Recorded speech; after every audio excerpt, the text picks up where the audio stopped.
So I'm Greg Lowen, the social philosopher, and Strategic Books suggested that we do something fun during these days of anxiety and uncertainty. And as I have 6 books that Strategic has published, 6 books of the 38 that I've written so far, I'm going to give them a little video and a little promo for each of them.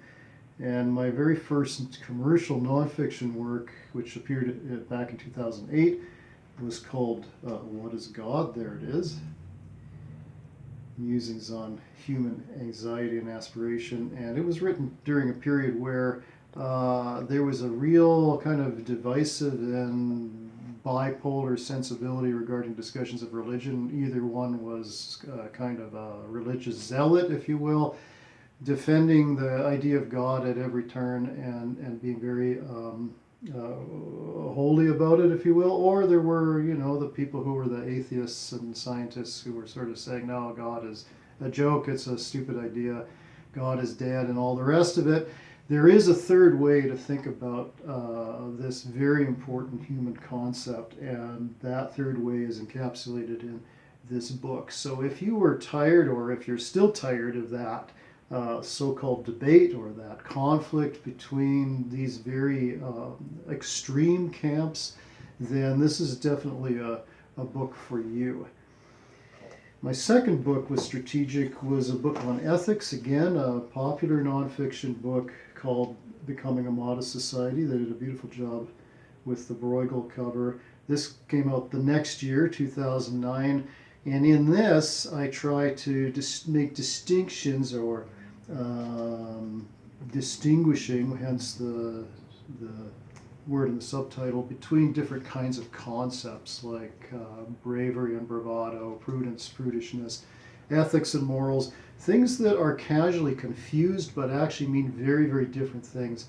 And so this is a philosophical book written for the lay reader on ethics. And so if you're interested in that topic, as well as this idea that at least North American society has somehow overreached itself, living high on the hog, living at the expense of other people, it's a critical work, but it's also not something that points the finger and blames people and says, well, it's your fault and you need to shape up. It's much more sophisticated than that. And again, it takes us away from the kind of journalistic and perhaps simplistic debate regarding these ideas. So this is an ethics book from 2009. In 2012,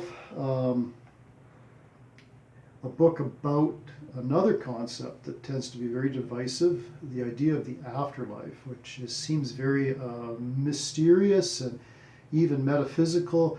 And in this little book, I bring it down to earth, and I talk about 5 different models of the afterlife. In putting them all together, this is actually a new kind of scheme of the concept of the afterlife and its history.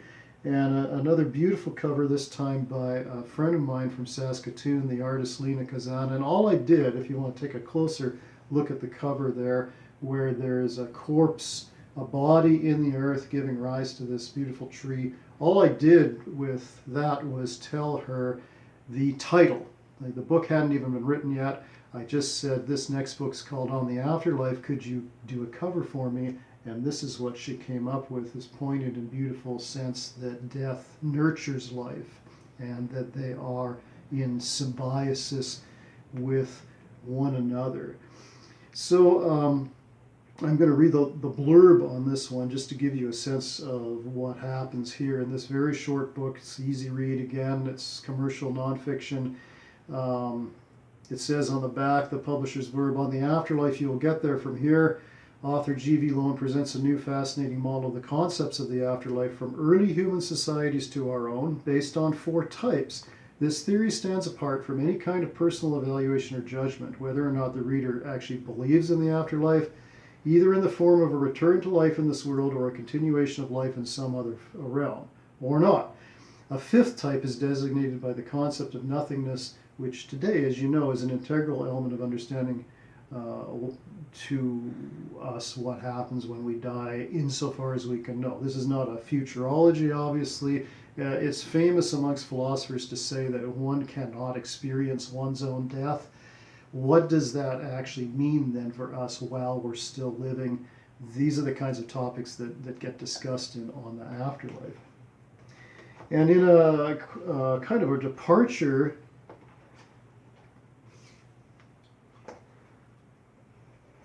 what I did with this book, another very short book, I wrote this for young people, age 14 to 21. This is actually a self-help book. I hate to use that term, but essentially that's what it is. It's a self-help book in ethics. This is in some ways becoming a modest society for young people rather than for adults. And it's called The Big Secrets, 10 Things Every Young Person Should Know About and Why. There may be more than 10, but I chose that number because we're dealing with concepts and ideas that young people are particularly interested in. And if you look at the contents here, we've got discussions about sex and drugs and authority and discipline, school, work, environment, politics, war, religion, and also death. And I start with, in some ways, the most unsophisticated topic, which is sexuality, even though it's an interesting topic and one of great interest to young people, obviously.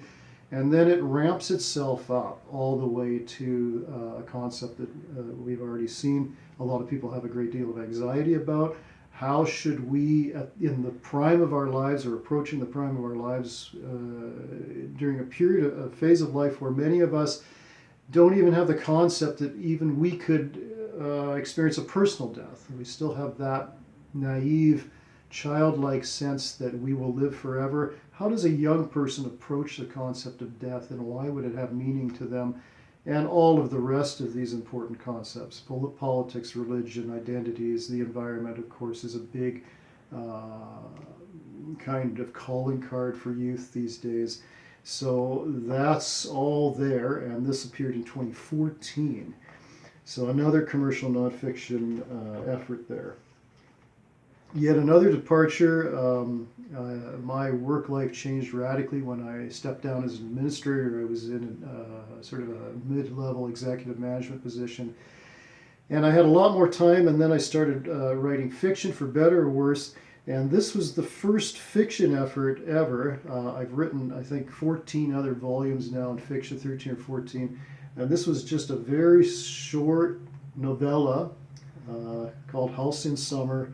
And it's a romance, but it's a romance with a twist and with an edge. And as a professional social scientist, we know that about 90% of a certain kind of relationship, a relationship that has a wide age range, a relationship where one of the persons involved is a minor, so an illegal relationship, an illicit relationship, and certainly a socially taboo relationship. 90% of those relationships are very, very unhealthy, even dangerous. We know that. But what about the other 10%? What are those people doing? What are they thinking? How are they feeling? How are they relating? So that a relationship that is very much frowned upon and often illegal in society actually survives that test and is based on authentic love and trust. And what is the conflict and dynamic there? It's kind of like a Romeo and Juliet, except the forces opposing the love relationship is society as a whole, not two kind of rival families or warring clans or whatever it might be. It's society in general saying, no, this relationship is wrong in principle, and then the two people involved are saying, no, it isn't.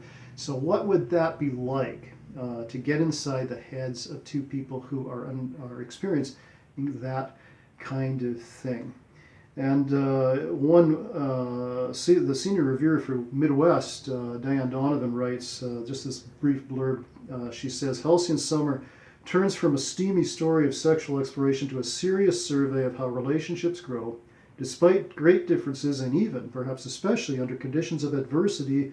It's especially recommended for leisure readers interested in how romantic connections are made and evolve. So this is my modest first fiction effort, and because I'm a critical philosopher and an ethicist, I decided to take on a topic which is a little bit difficult and a little bit edgy, but I think readers will be interested in it. So Halcyon Summer appeared in 2017.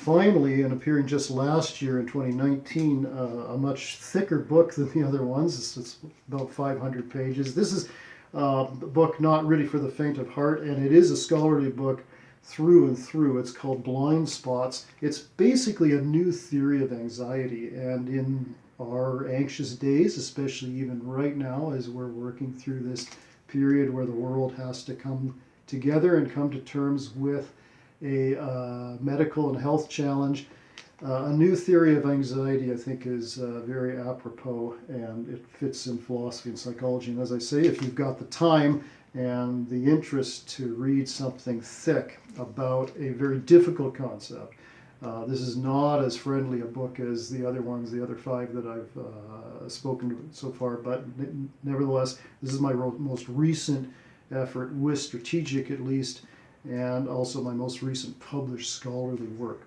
So thanks again, and thanks to Strategic Publishing for having this idea, and happy reading.